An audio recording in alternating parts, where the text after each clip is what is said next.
ಸಚಿವ ಎಚ್.ಕೆ. ಪಾಟೀಲರಿಂದ ಗದಗ ತಾಲೂಕು ಪ್ರಜಾಸೌಧ ಕಟ್ಟಡಕ್ಕೆ ಶಿಲಾನ್ಯಾಸ. ಕಂದಾಯ ಇಲಾಖೆ ಅಧಿಕಾರಿಗಳಲ್ಲಿ ಆತ್ಮಾವಲೋಕನ ಅತ್ಯಗತ್ಯವಾಗಿದೆ. ಕಚೇರಿಗೆ ಆಗಮಿಸುವ ನಾಗರಿಕರ ಗೌರವಕ್ಕೆ ಯಾವುದೇ ರೀತಿಯ ಚ್ಯುತಿ ಬಾರದಂತೆ ಅಧಿಕಾರಿಗಳ ನಡೆ ಮತ್ತು ವರ್ತನೆ ಇರಬೇಕು ಎಂದು ರಾಜ್ಯದ ಕಾನೂನು, ನ್ಯಾಯ ಹಾಗೂ ಮಾನವ ಹಕ್ಕುಗಳು, ಸಂಸದೀಯ ವ್ಯವಹಾರಗಳು, ಶಾಸನ ರಚನೆ ಮತ್ತು ಪ್ರವಾಸೋದ್ಯಮ ಸಚಿವರೂ ಆಗಿರುವ ಗದಗ ಜಿಲ್ಲಾ ಉಸ್ತುವಾರಿ ಸಚಿವ ಎಚ್.ಕೆ. ಪಾಟೀಲರು ಹೇಳಿದರು. ನಗರದ ತಾಲೂಕು ಕಚೇರಿ ಆವರಣದಲ್ಲಿ ಸೋಮವಾರ ಗದಗ ಜಿಲ್ಲಾಡಳಿತ ವತಿಯಿಂದ ಆಯೋಜಿಸಲಾಗಿದ್ದ ಗದಗ ತಾಲೂಕು ಪ್ರಜಾಸೌಧ ಕಟ್ಟಡದ ಶಿಲಾನ್ಯಾಸ ಸಮಾರಂಭವನ್ನು ಉದ್ಘಾಟಿಸಿ ಅವರು ಮಾತನಾಡಿದರು. ಗದಗ ತಾಲೂಕು ಉತ್ತಮ ಶಿಸ್ತು ಮತ್ತು ಆಡಳಿತ ಕ್ರಮಗಳಿಂದ ಹೆಸರು ಪಡೆದಿದೆ. ನಿರ್ಮಾಣವಾಗುತ್ತಿರುವ ಹೊಸ ಪ್ರಜಾಸೌಧ ಕಟ್ಟಡವು ಅಧಿಕಾರಿಗಳು ಹಾಗೂ ಸಾರ್ವಜನಿಕರಿಗೆ ಗೌರವ ತರುವ ಕಟ್ಟಡವಾಗಲಿದೆ. ಮುಂದಿನ ದಿನಗಳಲ್ಲಿ ಇದು ಸಾರ್ವಜನಿಕರಿಗೆ ನೆಮ್ಮದಿಯ ಹಾಗೂ ಸುಗಮ ಸೇವೆ ಒದಗಿಸುವ ಕೇಂದ್ರವಾಗಲಿದೆ ಎಂದು ಸಚಿವರು ಹೇಳಿದರು. ಕಾರ್ಯಕ್ರಮದಲ್ಲಿ ಜಿಲ್ಲಾಧಿಕಾರಿ ಹಾಗೂ ಜಿಲ್ಲಾ ಪಂಚಾಯತ್ ಮುಖ್ಯ ಕಾರ್ಯನಿರ್ವಹಣಾಧಿಕಾರಿ ಸಿಎನ್ ಶ್ರೀಧರ್ ಪ್ರಾಸ್ತಾವಿಕವಾಗಿ ಮಾತನಾಡಿ, ಪ್ರಜಾಸೌಧ ಕಟ್ಟಡವನ್ನು ಸುಮಾರು 16 ಕೋಟಿ ರೂ.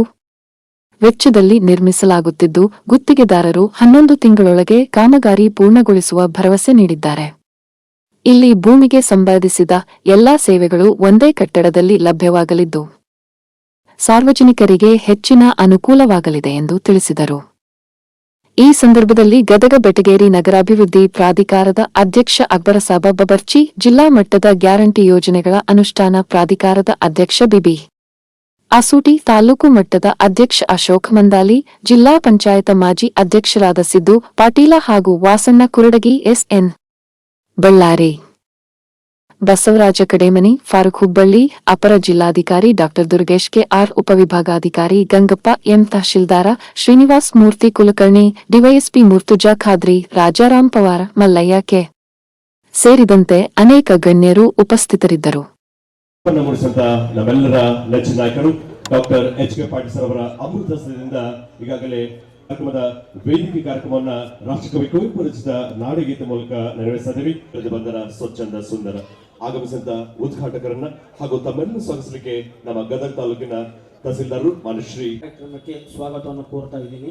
ಈ ಒಂದು ಕಾರ್ಯಕ್ರಮಕ್ಕೆ ಉದ್ಘಾಟನೆ ಮತ್ತು ಅಧ್ಯಕ್ಷರಾಗಿ ಆಗಮಿಸಿದರು ಹಾಗೂ ಮಾನವ ಹಕ್ಕುಗಳು, ಸಂಸದೀಯ ವ್ಯವಹಾರಗಳು, ಶಾಸನ ರಚನೆ ಮತ್ತು ಪ್ರವಾಸೋದ್ಯಮ ಸಚಿವರು ಶ್ರೀ ಬಸವರಾಜ್ ಕಡೇಮನಿ ಅವರಿಗೆ ತಮ್ಮೆಲ್ಲರ ಪರವಾಗಿ ಆತ್ಮೀಯವಾಗಿ, ಶ್ರೀ ಎಸ್.ಎನ್. ಬಳ್ಳಾರಿ ಅವರಿಗೆ ತಮ್ಮೆಲ್ಲರ ಪರವಾಗಿ ಆತ್ಮೀಯ, ಡಿವೈಎಸ್ಪಿ ಆಗಿರುವ ಶ್ರೀ ಮುರ್ತುಜಾ ಸಾಬ್ ಖಾದ್ರಿ ಈ ಒಂದು ಸಭೆಗೆ ತಮ್ಮನ್ನು ಕೂಡ ಸ್ವಾಗತಿಸುತ್ತೇನೆ ಮತ್ತು ಸಾರ್ವಜನಿಕರನ್ನು ಕೂಡ ಈ ಒಂದು ಸಭೆಗೆ ತಮ್ಮನ್ನ ಆತ್ಮೀಯವಾಗಿ ಸ್ವಾಗತಿಸಿದ ನಮ್ಮ ಗದಗ ತಾಲೂಕಿನ ತಹಸೀಲ್ದಾರ್ ಮಲ್ಲಯ್ಯ ಕೋರಣ್ಣ ಅವರಿಗೆ ವೇದಿಕೆಗೆ ಆಹ್ವಾನಿಸ್ತಾ ಇದ್ದೀನಿ. ಗದಗ ತಾಲೂಕಿನಲ್ಲಿ ನೂತನವಾಗಿ ನಿರ್ಮಾಣ ಆಗುತ್ತಿರುವ ಪ್ರಜಾಸೌಧ ಕಟ್ಟಡ ಈ ಒಂದು ಶಿಲಾನ್ಯಾಸ ಕಾರ್ಯಕ್ರಮದ ಲಕ್ಷ್ಮೀನಾರಾಯಣ ಹೆಗಡೆ ಅವರು ಕೂಡ ವೇದಿಕೆಗೆ ಆತ್ಮೀಯವಾದಂತಹ ಸ್ವಾಗತ ಕೋರ್ತಾ ಇದ್ದೀನಿ. ವೇದಿಕೆಗೆ ಆಹ್ವಾನಿಸ್ತಾ ಇದ್ದೀನಿ. ಈ ದಿನ ಬಹಳ ವಿಶೇಷವಾದ ದಿನ. ನಮ್ಮ ತಾಲೂಕಿನ ತಾಲೂಕ್ ಕಚೇರಿಯನ್ನ 1902ನೇ ಇಸ್ವಿಲಿ, ಅಂದ್ರೆ ಇಲ್ಲಿಗೆ 125 ವರ್ಷದ ಹಿಂದೆ ಕಟ್ಟಿದ ಕಟ್ಟಡ ಇದು. ಅವತ್ತಿಗೆ ಕಟ್ಟಿ ಅವತ್ತು ಇಂದ ಆಡಳಿತ ನಡೆಸ್ಕೊಂಡು ಬಂದಂತ ಒಂದು ಸುದೀರ್ಘವಾದ ಇತಿಹಾಸ ಇರುವಂತ ಈ ಕಟ್ಟಡ. ಈ ಕಟ್ಟಡ ಕಟ್ಟಿದಾಗ ಅಡ್ಮಿನಿಸ್ಟ್ರೇಷನ್ ಅಲ್ಲಿ ತಹಸೀಲ್ದಾರ್ ಅಂದ್ರೆ ತಾಲೂಕಲ್ಲಿ ಎಲ್ಲ ಅವ್ರದೇ ಆಗಿತ್ತು. ಅಮಲ್ದಾರ್ ಅಂತ ಕರಿತಿದ್ರು. ಈ was all law and order ಇರಲಿ, ಏನೇ ಇರಲಿ, ಕಂದಾಯ ಇರಲಿ, ಯಾವುದೇ ವಿಚಾರ ಆಗಲಿ ಎಲ್ಲದಕ್ಕೂ ಅವರೊಬ್ಬರೇ ಇದ್ರು. ಬರ್ತಾ ಬರ್ತಾ ಏನಾಗ್ತದೆ, ಸ್ಪೆಷಲೈಸೇಷನ್ಸ್, ಈಗ ನೀವೇನು ಡಾಕ್ಟರ್ಸ್ ಅಲ್ಲಿ ನೋಡ್ತೀರಿ, ಕಣ್ಗೊಬ್ರು, ಕಿವಿಗೊಬ್ರು, ಮೂಗೊಬ್ರು, ಕಾಲ್ಗೊಬ್ರು, ಹಂಗೆ ಆಡಳಿತದಲ್ಲೂ ವಿಕೇಂದ್ರೀಕರಣ ಅಂತ ಬಂದಾಗ every department started getting its own specialised units. ಹಾಗೆ ಬಂದಂಗೆ ನಾವಿಲ್ಲೆಲ್ಲ ನೋಡ್ತೀವಿ. ಈ ಕಂಟ್ರೋಲ್ಗೆ ಪೊಲೀಸ್ ಸ್ಟೇಷನ್ ಬಂತು, ಸಬ್ ರಿಜಿಸ್ಟರ್ ಆಫೀಸ್ ಬಂತು, ಹೆಲ್ತ್ ಯೂನಿಟ್ ಬಂತು, ಹಾಗೆ ಹಲವಾರು ಕಚೇರಿಗಳು ನಮ್ಮ ಏನೋ ತಾಲೂಕು ಆಫೀಸ್ ಆವರಣದಲ್ಲಿ ಬಂತು. ಪ್ರತ್ಯೇಕವಾಗಿ ಅವ್ರವ್ರದ್ದೇ ಕಚೇರಿಗಳು ನಿರ್ವಹಿಸ್ಕೊಂಡು ಬಂದು ಈಗ 120 ವರ್ಷದ ಏನು ಆಡಳಿತದ ಬದಲಾವಣೆ ಆಗಿರೋ ವೈಖರಿ ಇದೆ, ಆ ಹಿನ್ನೆಲೆಯಲ್ಲಿ ಇವತ್ತಿನ ಜಾಗ, ತಾಲೂಕು ಕಚೇರಿಯಲ್ಲಿರುವಂಥ ಆವರಣದ ಜಾಗ ಬಹಳ ಕಡಿಮೆ ಆಗ್ತಾ ಇದೆ.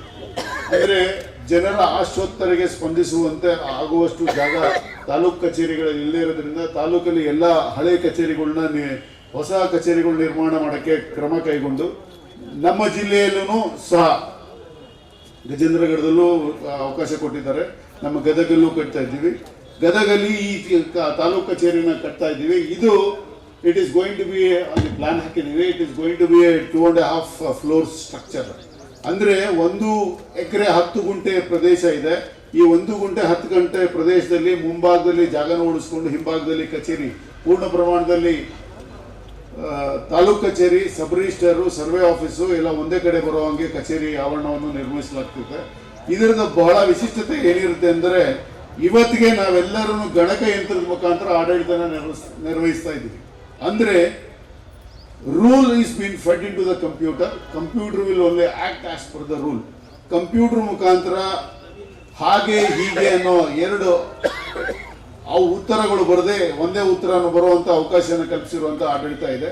ಸೊ ಹಾಗಾಗಿ ಇವತ್ತು ಕಟ್ತಿರೋ ಕಟ್ಟಡದಲ್ಲಿ we will have a citizen centric centre. ಅಂದರೆ ಪಬ್ಲಿಕ್ಗೆ ಅನುಕೂಲವಾಗುವ ಎಲ್ಲ ರೀತಿಯಲ್ಲೂ ಕಟ್ಟಡದ ನಿರ್ಮಾಣ ಆಗುತ್ತೆ. ಮತ್ತೆ ಇವತ್ತಿನ ಏನು ಕಟ್ಟಡದಲ್ಲಿ electronic form of delivery system ಈಗೆಲ್ಲ ಇದೆ. ಭೂಮಿಗೆ ಸಂಬಂಧಪಟ್ಟಂತ ಎಲ್ಲ ವ್ಯವಹಾರಗಳನ್ನು ಒಂದೇ ಸೂರಿನಡಿ ನಡೀಬೇಕು ಅಂತ ಹೇಳಿ ಸರ್ಕಾರದ ಚಿಂತನೆ ಇದ್ದು, ಅದಕ್ಕಾಗಿ ಸಾಫ್ಟ್ವೇರ್ಸ್ಗಳನ್ನ ಡೆವಲಪ್ ಮಾಡಿದ್ದೀವಿ. ಸೊ ಆ ಎಲ್ಲನೂ ಒಂದೇ ಕಡೆ ಸಿಗಬೇಕು. ಮತ್ತೆ ಸಾರ್ವಜನಿಕರಿಗೆ ವೆಯ್ಟಿಂಗ್ ಪೀರಿಯಡ್ ಮತ್ತೆ ನಾಳೆ ಬಾ ಅನ್ನೋ ಏನು ಒಂದು ಧೋರಣೆ ಇದೆ ಆಡಳಿತದಲ್ಲಿ, ಹ್ಯೂಮನ್ ಇಂಟರ್ಫೇಸ್ ಇದ್ದಾಗ ಹೀಗಿರ್ಬೋದು ಹಾಗಿರ್ಬೋದು ಅಂತ ಹೇಳೋ ಇಂಟರ್ಫೇಸ್ ತೀರ್ಮಾನ, ಹ್ಯೂಮನ್ ಇಂಟರ್ಫೇಸ್, ಅದನ್ನ ಹೋಗಲಾಡಿಸೋಕ್ಕೆ ಅಗತ್ಯ ಕ್ರಮ ಕೈಗೊಂಡಿರ್ತೀವಿ. ಸೊ ಆ ನಿಟ್ಟಿನಲ್ಲಿ ಕಟ್ಟಡದ ವಿನ್ಯಾಸ ಬಹಳ ಅಚ್ಚುಕಟ್ಟಾಗಿ ತುಂಬ ನೀಟಾಗಿ ಬಂದಿದೆ. ಎಲ್ಲ ಸಾರ್ವಜನಿಕರಿಗೂ ಅನುಕೂಲ ಆಗುವಂಥ ರೀತಿಯಲ್ಲಿ ಕಟ್ಟಡನ ಆಗ್ತಿದೆ. ಸೊ ಈ ಕಟ್ಟಡಕ್ಕೆ ನಮ್ಮ ಕಾಂಟ್ರಾಕ್ಟರ್ ಜೊತೆ ಮಾತಾಡ್ತಿರ್ಬೇಕಾದ್ರೆ ಅವರು 11 ತಿಂಗಳಲ್ಲಿ ಮುಗಿಸ್ತೀವಿ ಅಂತ ಹೇಳಿದ್ರು. We are happy to say that if they finish in 11 months it will be a great thing. ಈ ಕಟ್ಟಡ ಸಾರ್ವಜನಿಕರಿಗೆ ತುಂಬಾ ಸೌಲಭ್ಯಗಳನ್ನು ಒದಗಿಸ್ತದೆ ಅಂತ ಹೇಳಿ ನನ್ನ 2 ಮಾತನ್ನ ಮುಗಿಸ್ತೀನಿ. ಕಚೇರಿ, ಐಟಿ ನಿರ್ವಹಣಾ ಕಚೇರಿ, ಸಬ್ ರಿಜಿಸ್ಟರ್, ಹಾಗೆ ವಿದ್ಯುತ್ ಕೊಠಡಿ, ರೆಕಾರ್ಡ್ ರೂಮ್, ಅನೇಕ ವಿಭಾಗ ಹೊಂದಿರುವಂತಹ ಪ್ರಜಾಸೌಧ ಕಟ್ಟಡದ ಇನ್ನೂ ಕೂಡ ನಾವೆಲ್ಲರೂ ಈ ಕಾರ್ಯಕ್ರಮಕ್ಕೆ ರೂಪನ್ನ ನೀಡೋಣ.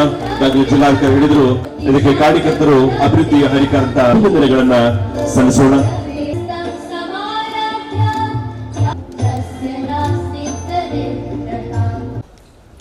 ಭಾಳ ಸಂತೋಷ, ಅಭಿಮಾನದಿಂದ ನಮ್ಮ ತಹಶೀಲ್ದಾರ್ ಕಚೇರಿಯನ್ನು ಇವತ್ತು ಅಡಿಗಲ್ ಸಮಾರಂಭ ಮಾಡ್ತಾ ಇದ್ದೇವೆ, ಶಿಲಾನ್ಯಾಸ ಮಾಡ್ತಾ ಇದ್ದೇವೆ. ನಿಮಗೂ ಆ ಫೋಟೋ ನೋಡಿ, ಈಗಿದ್ದದ್ದು ತಹಶೀಲ್ದಾರ್ ಕಚೇರಿ ನೋಡಿ ಭಾಳ ಖುಷಿಯಾಗಿರ್ತದೆ. ಇನ್ನೂ ತಹಶೀಲ್ದಾರ್ ಕಚೇರಿಯಾಗಿ ನೀವು ಹಿಂಗೆ ನೋಡಿದಾಗ ಹಿಂಗೈತಲ್ಲ, ಹಳೇದ ರೈತ ಬಿಡು ಅಂತ ಅನಿಸ್ತಿರ್ತೈತೆ.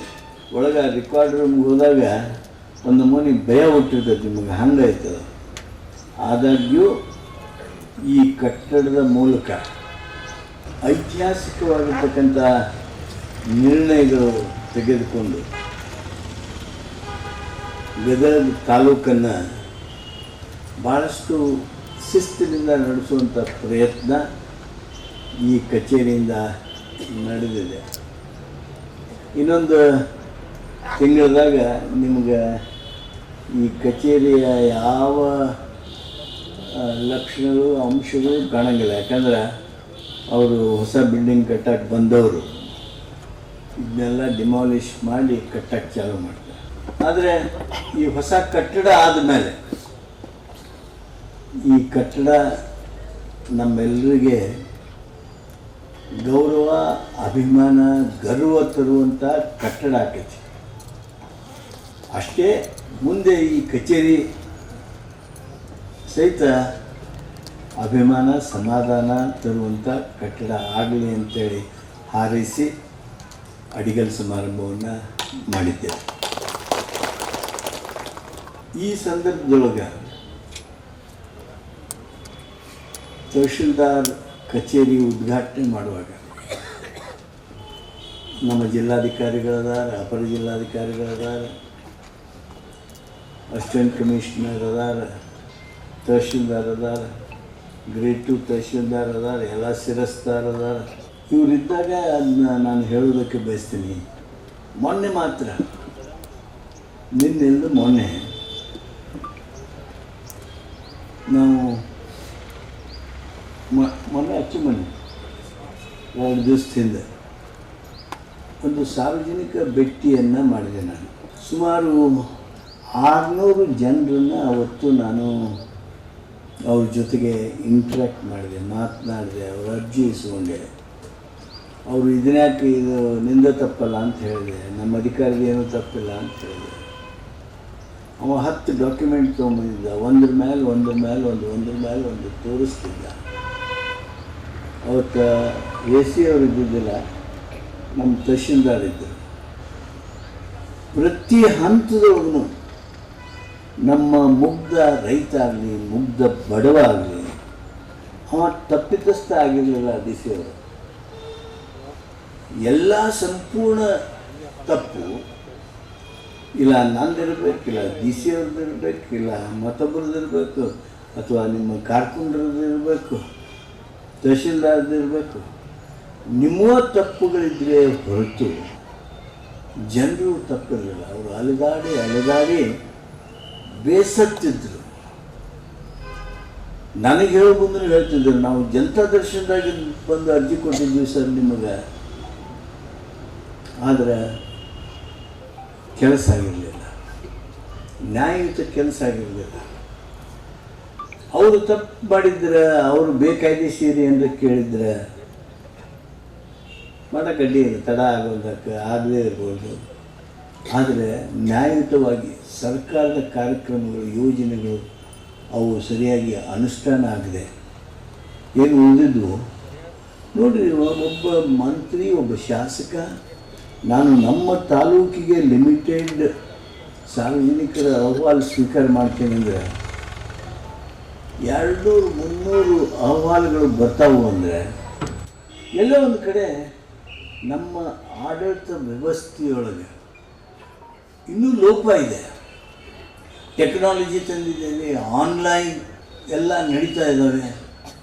ಇಷ್ಟು ನಡೀತಾ ಇದ್ರೂ ಸಹಿತ ಇಷ್ಟು ಜನ ತಮ್ಮ ನೋವನ್ನು ಹೊತ್ಕೊಂಡು ಸರ್ಕಾರದ ಕೆಲಸ ಆಗಿಲ್ಲ ಅಂಥೇಳಿ ತಾಸುಗಟ್ಟಲೆ ಕಾದು ಹೇಳೋದಕ್ಕೆ ಬರ್ತಾರೆ ಅಂದರೆ ನಮ್ಮಲ್ಲಿ ಇರುವ ಲೋಪವನ್ನು ನಾವು ಆತ್ಮಾವಲೋಕನೆ ಮಾಡ್ಕೊಳ್ಬೇಕು. ನಾನು ನಮ್ಮ ಜಿಲ್ಲಾಧಿಕಾರಿಗಳಿಗೆ ಹೇಳ್ತೀನಿ, ಏನು 1 ವರ್ಷದ ಟಾರ್ಗೆಟ್ ಇಡಲಿ, 1 ವರ್ಷದ ಟಾರ್ಗೆಟ್ ಇಟ್ಟು ಮಂತ್ರಿಗಳು ಅಹವಾಲು ಸ್ವೀಕಾರ ಮಾಡ್ತಾರೆ, ಬರ್ರಿ ಏನಾರ ನಿಮ್ಮ ಸಮಸ್ಯೆ ಇದ್ರೆ ತೊಗೊಂಡು ಬರ್ರಿ ಅಂತಂದ್ರೆ ಯಾವುದೂ ಅರ್ಜಿ ಇಲ್ಲ.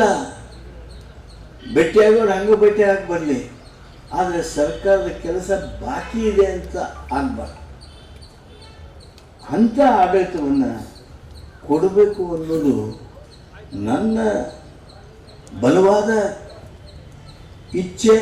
ಇದು ನಮ್ಮ ಸರ್ಕಾರದ ರಾಜಕೀಯ ಇಚ್ಛಾಶಕ್ತಿಯನ್ನು ಅಭಿವ್ಯಕ್ತ ಮಾಡಬೇಕಾಗಿರ್ತಕ್ಕಂಥ ರೀತಿ. ಅದನ್ನು ಮಾಡಿಸ್ಬೇಕು ಅಂಥೇಳಿ ನಾನು ಮೊದಲಿಗೆ ಮಾನ್ಯ ಜಿಲ್ಲಾಧಿಕಾರಿಗಳಿಗೆ ವಿನಂತಿ ಮಾಡ್ತೀನಿ. ನಾನು ಅದಕ್ಕೆ ಎಲ್ಲ ತಹಶೀಲ್ದಾರನ್ನು ಕೇಳಿದೆ, ಗ್ರೇಡ್ 2 ತಹಶೀಲ್ದಾರನ್ನು ಕೇಳಿದೆ, ಶಿರಸ್ದಾರನ್ನು ಕೇಳಿದೆ, ಆ ಸ್ಕೀಮ್ಗಳನ್ನು ನೋಡುವವ್ರನ್ನು ಕೇಳಿದೆ. ಅದ್ರಾಗೆ ಅವ್ರು ಎಷ್ಟು ಕರೆ ಹೇಳಿದ್ರೋ ಗೊತ್ತಿಲ್ಲ, ಆದರೆ ಅವ್ರು ಏನು ಹೇಳ್ಯಾರ ಅದು ಒಟ್ಟು ಕರೆ ಹೇಳ್ಯಾರ ಅಂತ ನಾನು ತಿಳ್ಕೊತೀನಿ. ನಿಮ್ಮ ತಹಶೀಲ್ದಾರ್ ಹೇಳಿದ್ರು, ನನ್ನ ಹತ್ರ 50 ಅರ್ಜಿ 50 ಫೈಲ್ ಪೆಂಡಿಂಗ್ ಅದಾವು. ಗ್ರೇಡ್ 2 ತಹಶೀಲ್ದಾರ್ ನಾನೆಲ್ಲ ಆನ್ಲೈನ್ ಬರ್ತಾವೆ ಸರ, ಇವತ್ತು ಮುಂಜಾನೆ ಬಂದಿದ್ದೇನು ಅರ್ಜಿ ಅದಾವಲ್ಲ ಅವು ಅಷ್ಟೇ ಬಾಕಿ ಅದಾವು, ನಿನ್ನೆ ಸಂಜೆ ಮಟ್ಟ ಏನು ಬಂದಿದ್ದು ಅವೆಲ್ಲ ನಾನು ವಿಲೇವಾರಿ ಮಾಡಿದ್ದೇನೆ ಅಂತ ಹೇಳಿದ್ದೆ. ಆಮೇಲೆ ಕುನ್ನಿಬಾವಿ ಬಂದರು, ಕುನ್ನಿಬಾವಿ ಅಲ್ಲ, ಕುನ್ನಿಬಾವಿಯವರು ನನ್ನ ಹತ್ರ 10 ಫೈಲ್ ಪೆಂಡಿಂಗ್ ಅದಾವ್ರಿ. ರವೀಂದ್ರ ಅವರು ಬಂದರು, ಅವರು ನನ್ನ ಹತ್ರ ಏನೂ ಒಂದು ಪೆಂಡಿಂಗ್ ಇಲ್ಲ ಅಂತ. ಆಮೇಲೆ ರತ್ನಾಕರ್ ಬಾಯಿ ಬಂದರು, ಅವರು ನನ್ನ ಹತ್ರ ಒಂದು ಪೆಂಡಿಂಗ್ ಇಲ್ಲ ಅಂದರು. ಅಂದರೆ 50, 10, 60 ಮಾತ್ರ ತಹಶೀಲ್ದಾರ್ ಕಚೇರಿಯೊಳಗೆ ಪೆಂಡಿಂಗ್ ಅದಾವೆ. ನಾನು ಜಿಲ್ಲಾಧಿಕಾರಿಗಳಿಗೆ ಈ ಸಂದರ್ಭದಲ್ಲಿ ಸೂಚನೆ ಕೊಡ್ತೀನಿ, ಇನ್ನು 3 ದಿವಸ ಬಿಡಿ, 22 ಅಥವಾ 23ನೇ ತಾರೀಕಿಗೆ ನೀವು ತಹಶೀಲ್ದಾರ್ ಆಫೀಸ್ ಇನ್ಸ್ಪೆಕ್ಷನ್ ಇಟ್ಕೊಡ್ರಿ. See that the pendency becomes zero. ಇಲ್ಲಿಂದ ನಾವು ಇನ್ನೊಂದು 10 ದಿವಸದಾಗೋ 15 ದಿವಸದಾಗನೋ ಇಲ್ಲಿಂದ ಶಿಫ್ಟ್ ಮಾಡ್ತೇವೆ ಆಫೀಸ್ ಶಿಫ್ಟ್ ಮಾಡುವ ದಿವಸ ನಾವು ಒಂದೂ ಪೆಂಡಿಂಗ್ ಇಟ್ಟಿಲ್ಲ. We have cleared all. Tahsildar ಅಲ್ಲಿಂದ ಕಳಿಸ್ಬಿಟ್ಟಾರ್ರಿ, ಅವರು ಕ್ಲಿಯರ್ ಮಾಡಿ ಕಳ್ಸ್ಯಾರ್ರಿ. ಮುಂದೆ ಅದು ಮತ್ತೊಬ್ಬರು ತಿಳ್ಕೊಂತೈತ್ರಿ. ಅಲ್ಲ, ನಿಮ್ಮ ತಹಶೀಲ್ದಾರ್ ಕಚೇರಿಯೊಳಗಿರ್ತಕ್ಕಂಥ ಆ ಕಡೆಗೆ ಅದನ್ನೇನು ಹ್ಯಾಂಡ್ ಓವರ್ ಮಾಡಬೇಕಾಗಿರ್ತೈತಿ ಪತ್ರ ಆದೇಶ, ಅದನ್ನು ಕೊಟ್ಟು ನಮ್ಮದು ಒಂದೂ ಪೆಂಡಿಂಗ್ ಇಲ್ಲ ಅಂಥೇಳಿ ಅವತ್ತು ಸರಸ್ವತಿ ಫೋಟೋ ಇಟ್ಟು, ಲಕ್ಷ್ಮೀದು ಇಡಬೇಡ್ರಿ, ಸರಸ್ವತಿ ಫೋಟೋ ಇಟ್ಟು ನಮಸ್ಕಾರ ಮಾಡಿ ಮುಂದಿನ ಕಚೇರಿಗೆ ಹೋಗುವಂಗೆ ಆಗಬೇಕು. ಅಷ್ಟರ ಮಟ್ಟಿಗೆ ನೀವು ಪೆಂಡೆನ್ಸಿನ ಕ್ಲಿಯರ್ ಮಾಡಬೇಕು. ನನಗೆ ಹೊಸ ಕಚೇರಿಗೆ ನೀವು ಶಿಫ್ಟ್ ಆದಾಗ ಭಾರಿ ಬದಲಾವಣೆಯನ್ನು ನಾನು ಅಪೇಕ್ಷೆ ಮಾಡ್ತೀನಿ. ಈಗ ನಮ್ಮ ರಾಜಕೀಯ ನಾಯಕರು ನಮ್ಮನ್ನು MLA ಮಾಡಿದವರು, ನಮ್ಮನ್ನು ಮಂತ್ರಿ ಮಾಡ್ಬೋದು, ಸಮಾಜದಲ್ಲಿ ಕೆಲಸ ಮಾಡ್ತಕ್ಕಂಥವ್ರು, ಬಹಳಷ್ಟು ನಿರೀಕ್ಷೆ ಹೊಂದಿರತಕ್ಕಂಥ ನಾಗರಿಕರು ತಾವೆಲ್ಲ ಇಲ್ಲಿದ್ದೀರಿ. ನಮಗೆ ಕೂಡ ಎಷ್ಟು ಬೇಸರಿಕೆ ಬಂದೈತಿ ಆಡಳಿತದ ಬಗ್ಗೆ, ಅದರಲ್ಲೂ ಈ ಒಂದು ಕಂದಾಯ ಇಲಾಖೆ ಬಗ್ಗೆ. ಅಂದರೆ ಒಬ್ಬರದು ಸರಿಯಾದ ಅಭಿಪ್ರಾಯ ಇಲ್ಲ. No one is happy. ನಿಮ್ಮಷ್ಟು ಸಹಾಯ ಸಮಾಜಕ್ಕೆ ಜನರಿಗೆ ಮಾಡುವಂಥವ್ರ ಯಾರೂ ಇಲ್ಲ. ಆದರೆ ನಿಮ್ಮ ಹತ್ರ ಬಂದಾಗ ಹೆದರಿ ಇನ್ನೇನು ಮಾಡ್ತೀರಿ ಅಂಥೇಳಿ, ಯಾಕಂದ್ರೆ ಯಾರು ಹೊಲ ಯಾರಿಗೆ ಹೆಚ್ಚು ಕೊಡ್ತಾರೆ ಅಂಥೇಳಿ ಹೆದರಿಕೆ ಬಂದುಬಿಡುತ್ತೆ. ಅದ್ರ ಸಲುವಾಗಿ ಸಾಹೇಬ್ರೆ, ನಿಮ್ಮಂಥ ದೊಡ್ಡ ಸಾಹೇಬ್ನೇ ಅವೆಲ್ಲ. ಒಮ್ಮೆ ಯಾವಾಗ ನೀವು ನನ್ನ ಹತ್ರ ಒಂದು ಮೊಬೈಲ್ ಟೇಪ್ ಮಾಡೋಕ್ಕೆ ಒಬ್ಬವರು ಬಂದು ಕಂದಾಯ ಇಲಾಖೆ ಅಧಿಕಾರಿ ಬಗ್ಗೆ ಏನು ಸಾಹೇಬ್ರನ್ನ ತೊಗೊಂಡಿರಿ, ಭಾರಿ ಮಸ್ತ್ ಅಂದ್ಬಿಡ್ರಿ, ಜನರ ಕೆಲಸ ಅಂದ್ರಿ, ಜನರ ದೇವ್ರು ನೋಡ್ಕೊತಾರೆ ಅಂಥೇಳಿ ಅನ್ನೋರು ಒಬ್ಬರು ಹೇಳಿ ಹೋಗ್ತಾರೆ ನೋಡ್ರಿ. ನಾನು ಆತ್ಮಾವಲೋಕನೆ ಇವತ್ತು ಕಂದಾಯ ಇಲಾಖೆಯ ಅಧಿಕಾರಿಗಳಲ್ಲಿ ಅತ್ಯಂತ ಅಗತ್ಯವಾಗಿದೆ. ಈ ಕಂದಾಯ ಇಲಾಖೆ ಅಂದ್ಕೊಳ್ಳಿ ಏಜೆಂಟ್ ಇದಾರಲ್ಲ, ದಯಮಾಡಿ ಈ ಹೊಸ ಕಚೇರಿ ಬಂದ ಮೇಲೆ DC ಅವರು ಈಗ ಎಲ್ಲಿ ನೀವು ಶಿಫ್ಟ್ ಆಗ್ತೀರಿ ಅಲ್ಲಿಯೂ ಸಹಿತ, ಈಗ ಟೆಂಪ್ರರಿ ಶಿಫ್ಟ್ ಮಾಡ್ತೀವಿ ನಿಮ್ಮನ್ನು, ಆ ಟೆಂಪ್ರರಿ ಶಿಫ್ಟ್ ಮಾಡಿದಂಥ ಸಂದರ್ಭದೊಳಗೆ ಏಜೆಂಟ್ ಹಾವಳಿ ಇಲ್ದಂಗೆ ನೋಡ್ಕೊ. ಏಜೆಂಟ್ ಹಾವಳಿ ಇಲ್ದಂಗೆ ಅಂದ್ರೆ ಅವರಷ್ಟೇ ನಿಮಗೆ ಭಾಳ ತ್ರಾಸ ಮಾಡ್ಯಾರ ಅನ್ನಂಗೆ ಆಗ್ತದೆ. ಯಾಕಂದರೆ ಈ ಕಚೇರಿ ಒಳಗಿರೋರನ್ನಷ್ಟು ಬಿಟ್ಟು ಚಪ್ಪಲಿ ಹೊಡೆದ್ರು ನೀವು ಜನ. ಅಲ್ಲಿ ಹೋಗೋಕ್ಕಿಂತ ಮೊದಲೇಗೆ ನೀವು ತಹಶೀಲ್ದಾರಿಗೆ ಟೇಬಲ್ ಕುರ್ಚಿ ಹಾಕ್ಸೋಕ್ಕಿಂತ ಮೊದಲಕ್ಕೆ CCTV, ಯಾವ ಏಜೆಂಟ್ ಬಂದರೆ ಅಲ್ಲೇ ಪೊಲೀಸ್ ಕಂಪ್ಲೇಂಟ್ ಕೊಟ್ಟಿರ್ಬೇಕು. ಆ ಮಟ್ಟಕ್ಕೆ ತಿಳಿಗೊಳಿಸ್ತಕ್ಕಂಥ ಎಲ್ಲ ಪ್ರಯತ್ನ ಆ ಟೆಂಪ್ರರಿ ಕಚೇರಿ ಆದರೂ ಹೊಸ ಕಚೇರಿ ಏನಿರುತ್ತೆ ಅಲ್ಲಿ ಆ ಏಜೆಂಟ್ ಹಾವಳಿ ಇಲ್ಲದಂಥ ತಹಶೀಲ್ದಾರ್ ಕಚೇರಿ ಅದಾಗಬೇಕು. DC ಅವರು ಮಾಡ್ತಾರೆ ಅನ್ನೋ ವಿಶ್ವಾಸ ನನಗೈತಿ.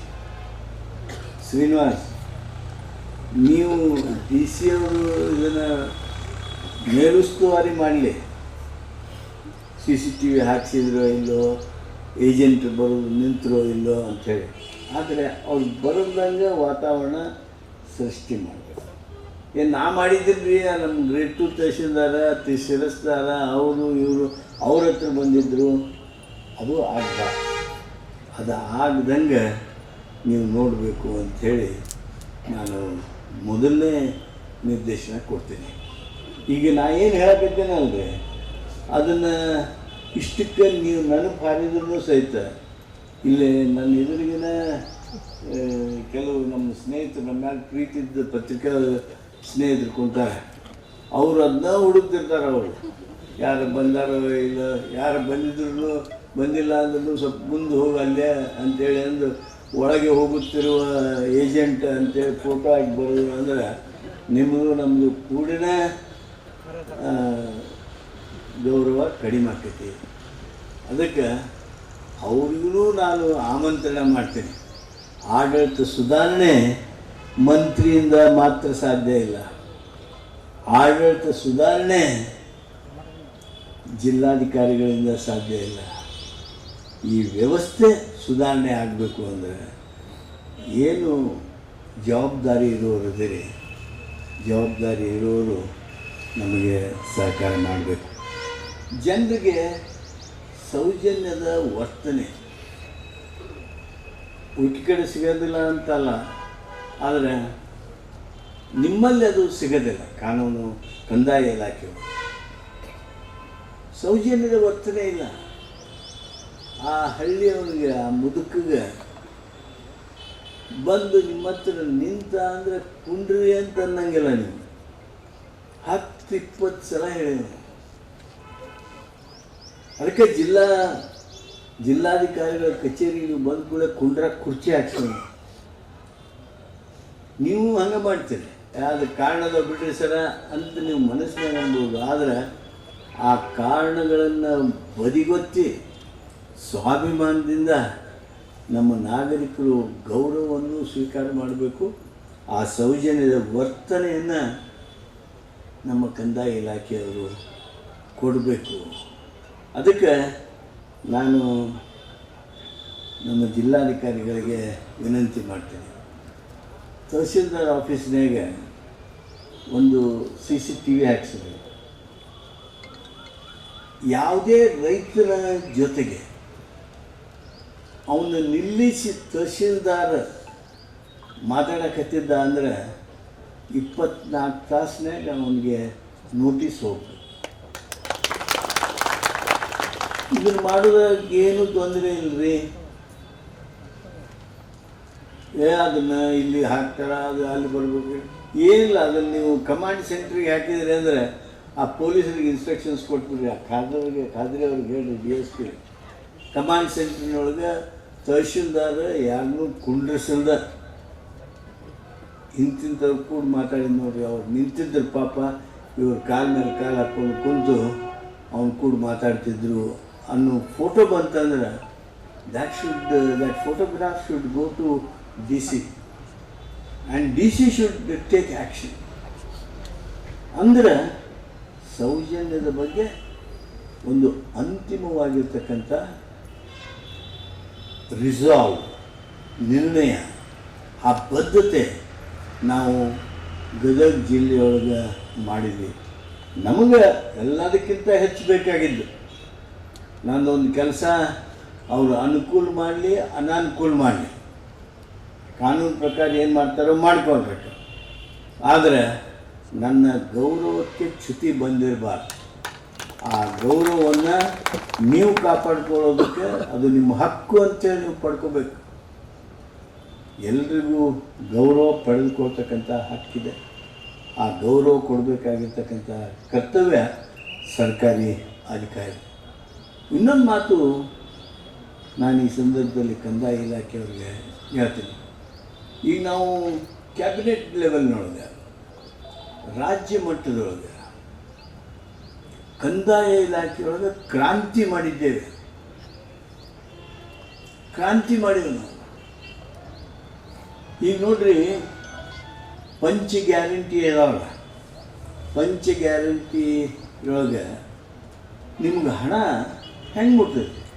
ಯಾವ ಒಬ್ಬ ಏಜೆಂಟಿನ ಹಾವಳಿ ಇಲ್ಲ. ಅಲ್ಲೇ ನೀವು ಯಪ್ಪ ಎಣ್ಣ ಅಂತೇಳಿ ಕೈ ಮಾಡಬೇಕಾಗಿಲ್ಲ. ಬೇಕು ಅಂತೇಳಿ ಅಲ್ಲಿ ಅಡ್ಡಾಡಬೇಕಾಗಿಲ್ಲ.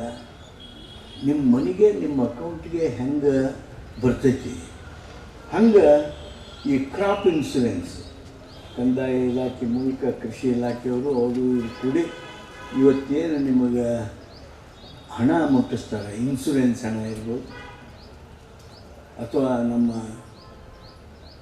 ಕ್ರಾಪ್ ಕಾಂಪೆನ್ಸೇಷನ್ ಇರ್ಬೋದು, ಬರದ ಕಾಂಪೆನ್ಸೇಷನ್ ಇರ್ಬೋದು, ಅಥವಾ ನೆರೆ ಹಾವಳಿಯ ಕಾಂಪೆನ್ಸೇಷನ್ ಇರ್ಬೋದು. ನಿಮಗೆ ಮುಟ್ಬೇಕಾದ್ರೆ ಯಾರ್ದು ಹಾವಳಿ ಇಲ್ಲ, ಅದು ಹೆಂಗೆ ನಿಮಗೆ ಮುಟ್ತೈತಿ ಹಂಗೆ ಭಾಳಷ್ಟು ಈಗ ಉತ್ತಾರದ್ದು ಹಿಂದೆ ಉತ್ತಾರ. ಈಗ ನನಗೆ ಒಂದು ಭಾಳ ಸಂತೋಷ ಸಮಾಧಾನ ಆಯಿತು. ಕಂದಾಯ ಇಲಾಖೆಯವ್ರಿಗೆ ನಾ ಹಗಲೇ ಅವ್ರ ಮೇಲೆ ಯಾವಾಗ ಸಿಟ್ಟು ಹಾಕಿದ್ದೆ ಅಂದರೆ, ನಮ್ಮ ಜಿಲ್ಲಾದೊಳಗೆ ಇನ್ನೂ ರುದ್ರಭೂಮಿ, ಸ್ಮಶಾನ ಇವ ಇನ್ನೂ ಎಲ್ಲ ಕಡೆ ಆಗಿದ್ದಿಲ್ಲ. ಅವು ಆಗಿದ್ದರೂ ರಸ್ತೆ ಇರ್ತಿರ್ಲಿಲ್ಲ, ಡಿಸ್ಪ್ಯೂಟ್ ಇದ್ದು. ಮೊನ್ನೆ ಶ್ರೀನಿವಾಸ್ ಕುಲಕರ್ಣಿ ಸ್ಟೇಟ್ಮೆಂಟ್ ನೋಡಿದೆ ನಾನು, ನಮ್ಮ ಕನ್ನಡಪ್ರಭದಾಗ ಸ್ವಾಮಿಗಳ ಹಾಕಿದ್ರಂತೆ ದೊಡ್ಡ ಸ್ಟೇಟ್ಮೆಂಟ್. ವಿಜಯವಾಣಿ ಅವರು ಭಾಳ ಖುಷಿ ಆಯ್ತು ನನಗೆ. ಆದ್ ಬಿಡ್ಪ ಮರ, ನಮ್ಮ ಜೀವನದ ಒಂದು ಕನಸು ನನಸು ಮಾಡಿದ ಶ್ರೀನಿವಾಸ್ ಕುಲಕರ್ಣಿ ಎಂದೆ ನಾನು. ನಮ್ಮ ಜಿಲ್ಲಾದೊಳಗೆ ಯಾವ ಗ್ರಾಮದೊಳಗೂ ಸ್ಮಶಾನದ ಸಮಸ್ಯೆ ಇಲ್ಲ, ರುದ್ರಭೂಮಿಯ ಸಮಸ್ಯೆ ಇಲ್ಲ. ಅವೆಲ್ಲ ಆಗ್ಯಾವಲ್ರಿ ಕುಲಕರ್ಣಿ? ಅಲ್ಲ ಈಗ ಆಗ್ಯಾವಲ್ಲ, ಏನು ಪೇಪರ್ನ ಬಾತ್ ಹಂಗೆ ಆಗ್ಯದಲ್ಲ. ಒಂದು ವೇಳೆ ಯಾವುದರ 1-2 ಆಗಿರದೇ ಇದ್ರೆ ಅವನ್ನ ತಕ್ಷಣ ಆಗುವಂಗೆ ಮಾಡಿ. ಆ ವಿಜಯವಾಣಿಯೊಳಗೆ ಬಂದಿದ್ದು ಮತ್ತು ಇದ್ರಲ್ಲಿ ಬಂದಿಲ್ಲ ನೋಡ್ರಿ ಅಂತ ಯಾರು ಅಂದಿರಬಾರ್ದು. 1-2 ಯಾವ ಇದ್ರೆ ಅಲ್ಲಿ ರಸ್ತೆ ತೊಂದರೆ ಇದ್ದರೆ ಮಾಡಿರಿ. ನಮ್ಮ ಗದಗ ತಾಲೂಕಿನೊಳಗೆ ಒಂದು ಅಂಥವಿಲ್ಲ. ಎಲ್ಲ ಕಡೆ ಕಬ್ರಸ್ತಾನ ಅದ, ರುದ್ರಭೂಮಿ ಅದ, ಸ್ಮಶಾನ ಅದ, ಅಲ್ಲಿಗೆ ಹೋಗೋಕ್ಕೆ ಜಾಗ ಅದ, ರಸ್ತೆ ಅದ ಅಂಥೇಳಿ ಮಾಡಿ 80 ವರ್ಷ ಹಿಡಿತು ನೋಡ್ರಿ ಸ್ವಾತಂತ್ರ್ಯ ಬಂದು. ನಾವು ಎಲ್ಲರಿಗೂ ಇವನು ಒದಗಿಸ್ಬೇಕಾದ್ರೆ 80 ವರ್ಷ ಹಿಡಿತು.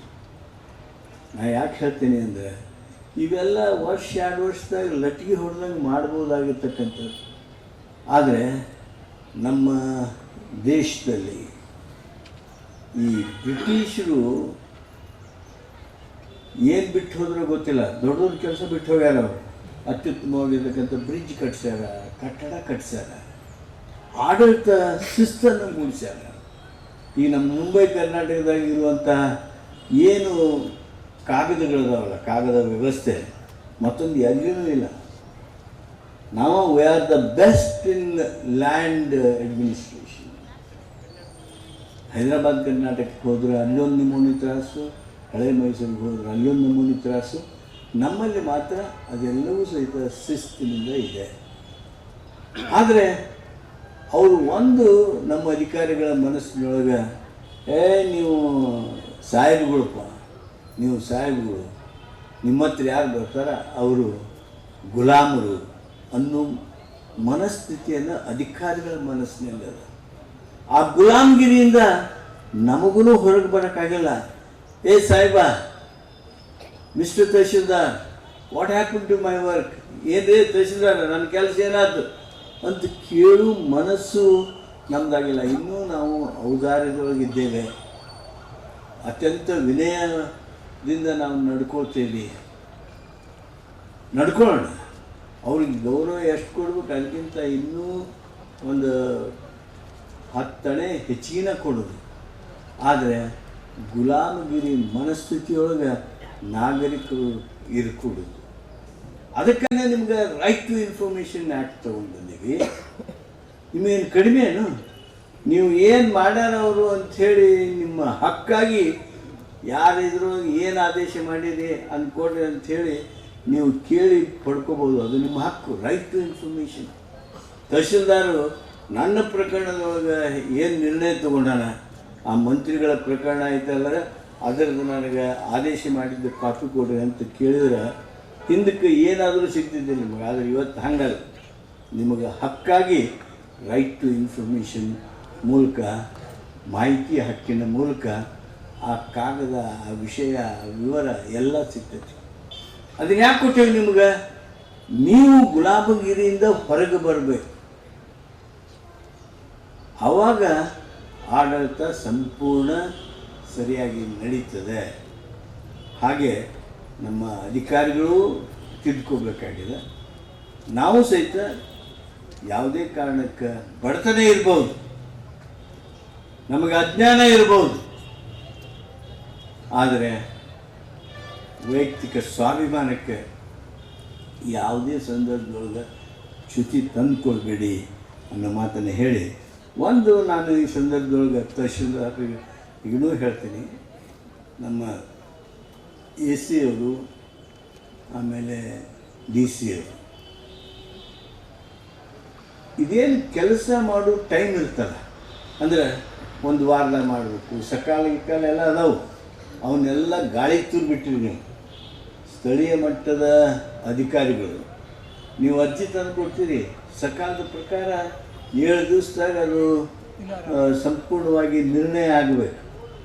ಆದರೆ ಆ ಅರ್ಜಿ ತೊಗೊಳ್ಳೋದೇನೆ ಐತಲ್ಲ, ಇನ್ವರ್ಡ್ ಮಾಡ್ಕೊಳ್ಳೋದು ಐತಲ್ಲ, ಅದನ್ನು ಹಂಗೆ ಇಟ್ಬಿಟ್ಟಿರ್ತೀನಿ. ತಾಯಿಲೆ ಕೊಟ್ಟಿರಲಿಲ್ಲ, ನಾನು ನೋಡ್ತೀನಿ. ಅದನ್ನು ನೀವು ಯಾವಾಗ ಸ್ವೀಕಾರ ಮಾಡ್ಕೊತೀರಿ ಅಂದ್ರೆ ನಿಮಗೆ ಯಾವಾಗ ಬೇಕು ಅವಾಗ ಸ್ವೀಕಾರ ಮಾಡ್ಕೊತೀರಿ. ಇದು ವಾಸ್ತವಿಕ ಸತ್ಯ. ಇದು ಅದಕ್ಕೆ DC ಅವರು ಅನುಭವಿಸ್ತಿರೋದಾರ, ಈ ಅರ್ಜಿ ಏನು ಕೊಡ್ತಾರೆ ಕೊಟ್ಟು ಕೂಡದ ಅವ್ರಿಗೆ ಎಕ್ನಾಲಜ್ಮೆಂಟ್ ಸಿಗುವಂಗಾಗ, ಯಾವ ಅರ್ಜಿನೂ ಯಾವ ಅಧಿಕಾರಿ ಹತ್ರ ಹೋಗಿ ಅವನ ಕೈಯಾಗ ಕೊಡುವಂಥದ್ದಾಗಬಾರ್ದು. ಅವ ಎಲ್ಲಿ ಕೊಡ್ತಾನೆ ಅದನ್ನ ಇನ್ನೊಂದು ಬೇರೆ ಟೇಬಲ್ಲೇ ಇರಬೇಕು, ಅಲ್ಲಿ ಅದರದ್ದು ರಸೀಟನ್ನು ಕೊಡಬೇಕು. ಅವತ್ತಿನಿಂದ ಆ ದಿನ ಪ್ರಾರಂಭ ಆಗಬೇಕು. ಅಂದರೆ ಈ ಸಕಾಲ ಮಾಡಿರ್ತಕ್ಕಂಥ ಉದ್ದೇಶ ಯಶಸ್ವಿಯಾಗುತ್ತೆ. ಆ ಹಿನ್ನೆಲೆಯೊಳಗೆ ಟೈಮ್ ಪೀರಿಯಡನ್ನು, ಟೈಮ್ ಲೈನನ್ನು ಪ್ರತಿ ಕೆಲಸಕ್ಕೂ ಏನು ನಾವು ಗುರ್ತು ಮಾಡಿದ್ದೀವಿ, ಏನು ಹೊಸದೇನು ಮಾಡಬೇಕಾಗಿಲ್ಲ, ಅದೇ ಸರ್ಕ್ಯುಲರ್ನ ನೋಡಿ ಅದು ಅನುಷ್ಠಾನ ಆಗುವಂಗೆ ಮಾಡಬೇಕು. ಅದನ್ನು ನೀವು ಈ ಪ್ರೊಬೇಷನರಿ ಅಂಥೇಳಿ ನೀವು ಮಾಡ್ತಿರ್ತೀರಲ್ಲ, ಅವು ತಹಶೀಲ್ದಾರ್ ಸೆಲೆಕ್ಷನ್ ಆಗಿ ಬಂದ್ಕೊಳ್ಳೆ 1 ವರ್ಷ ಪ್ರೊಬೇಷನರಿ ಇಟ್ಟಿರ್ತಾರೆ. ಹಂಗೆ ಈ ಕಚೇರಿಗೆ, ಈ ಪವಿತ್ರವಾದ ಕಟ್ಟಡಕ್ಕೆ, ಬರಲಿರುವ ಪವಿತ್ರವಾದ ಕಟ್ಟಡಕ್ಕೆ ನೋಡ್ರಿ, ಈಗ 16, 17, 18 ಕೋಟಿ ರೂಪಾಯಿವರೆಗೆ ನಾವು ಅದನ್ನ ಖರ್ಚು ಮಾಡಿ ಕಟ್ಟಿಸ್ತೀವಿ. ಇಲ್ಲಿ ಸುಂದರವಾಗಿರ್ತಕ್ಕಂಥ ಕಟ್ಟಡ ಆಗೈತೆ. ಆ ಕಟ್ಟಡ ಪವಿತ್ರ ಆಗಬೇಕು. ಈ ಪವಿತ್ರ ಇರುವಂಥ ಕಟ್ಟಡಕ್ಕೆ ಬರೋರು ಸಹಿತ ಪವಿತ್ರವಾದ ಮನಸ್ಸಿನಿಂದ ಬರಬೇಕು ಅಂಥೇಳಿ, ಈಗೇನು 11 ತಿಂಗಳ ನೀವು ಬೇರೆ ಕಡೆ ಇರ್ತೀರಲ್ಲ, ಅವಾಗ ಪ್ರೊಬೇಷನರಿ ಇದ್ದಂಗೆ, ನೀವು ಪ್ರೊಬೇಷನರಿ ಇದ್ದಂಗೆ ಈ ಕಟ್ಟಡಕ್ಕೆ ಬಂದಾಗ ಒಂದು ಹೊಸ ವಾತಾವರಣ, ಹೊಸ ಕಂದಾಯ ಆಡಳಿತ ನಮ್ಮ ಗದಗಿನಲ್ಲಿ, ಗದಗ ತಾಲೂಕಿನಲ್ಲಿ ಬರುವಂಥ ಆಗಬೇಕು ಅಂಥೇಳಿ ನಾನು ಈ ಸಂದರ್ಭದೊಳಗೆ ಆಶಯವನ್ನು ಮಾಡ್ತಾ, ಈ ಕಟ್ಟಡ ಕಟ್ಟುವ ಪಾಟೀಲ್ ನೀವು ಬರೀ ಕಡೆ ನಿಮ್ಮ ಎಕ್ಸಿಕ್ಯೂಟಿವ್ ಇಂಜಿನಿಯರ್ ಎಲ್ಲರೂ ಇದು ಎಷ್ಟು ದಿವಸದೊಳಗೆ ಮುಗಿಸ್ತೀರಿ? 11 ತಿಂಗಳ. ಏಜೆನ್ಸಿ ಎಲ್ಲಿದಾರ? ಇದು ಮುಳ್ಳಿ ಕಮ್ಮಿ. ಸಂದೀಪ್ ನೀವಲ್ಲ ಇಂಜಿನಿಯರ್ ಇವ್ರಿಗೆ? ಹಾಂ, ಬಾ ಆಯ್ತು ಬಾ.